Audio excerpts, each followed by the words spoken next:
In 26 minutes, polls will open across California, and voters, if they choose to vote, will decide some key races in the one proposition on the ballot.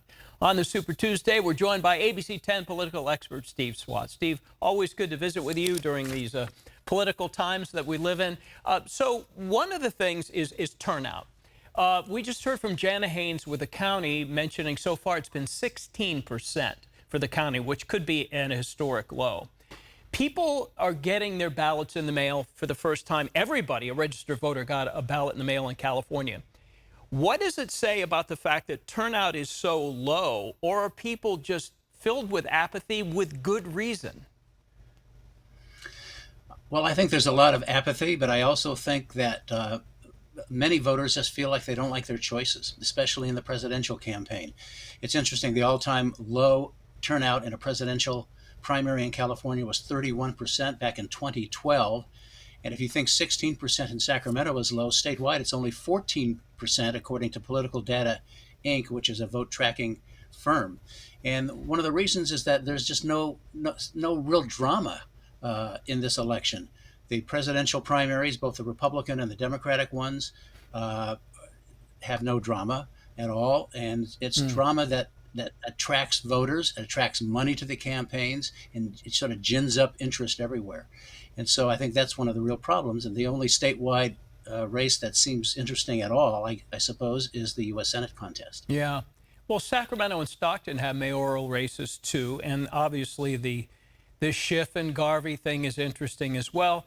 So with this low turnout so far, can you also, does that indicate any particular trends that you're seeing?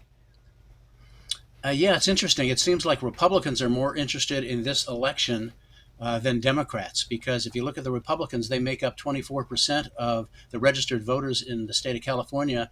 But so far, among those ballots that have been returned, 32% are from Republicans. And if you break it down even further into demographics, it's pretty amazing in the fact that senior voters who are 65 and older make up 1/4 of the electorate normally in California of the registered voters, but they have turned in 56% of the ballots so far. And on the opposite side, minorities are staying home in droves, and young voters, those 18 to 34, a key part of the Democratic coalition, for example, they make up 1/4 of the voters, but only 8% of the votes tallied, or at least turned in so far, are from those young voters. You touched on the presidential race a little bit, and there not being much drama.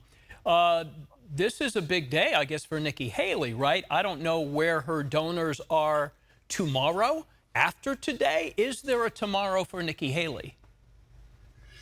Well, it's interesting because after she lost in her home state of South Carolina, her campaign manager said she's going to stay in the race until the door closes. It appears that the door may close tonight. And if not tonight, after the 15 states weigh in, then certainly in the next few days after that. Because the deck is stacked against her in many ways, but one in terms of the rules, the Republican rules. For example, Texas tonight is a winner take most. In other words, you come in first, you're going to get most of the delegates. California is winner take all. So if former President Trump gets 50% plus one of the vote, he gets all 169 delegates to the convention. And you talked about money. Charles Koch, who was the real primary benefactor for Nikki Haley, right. He has basically pulled his money out and said he's not going to fund the campaign anymore. And he and his allies have put in $31 million so far. Yeah, that's probably it. She may stay in just for the sake of staying in case former President Trump runs into some really big legal issues and is ineligible to run, in which case the party would have to turn to someone. Why not her? That might be her only path forward. Steve, we're going to visit with you live again at 11 o'clock. We've got a lot more questions for you, so hopefully folks will tune in for that. Steve Swat, thank you, as always, for your expertise. Bria?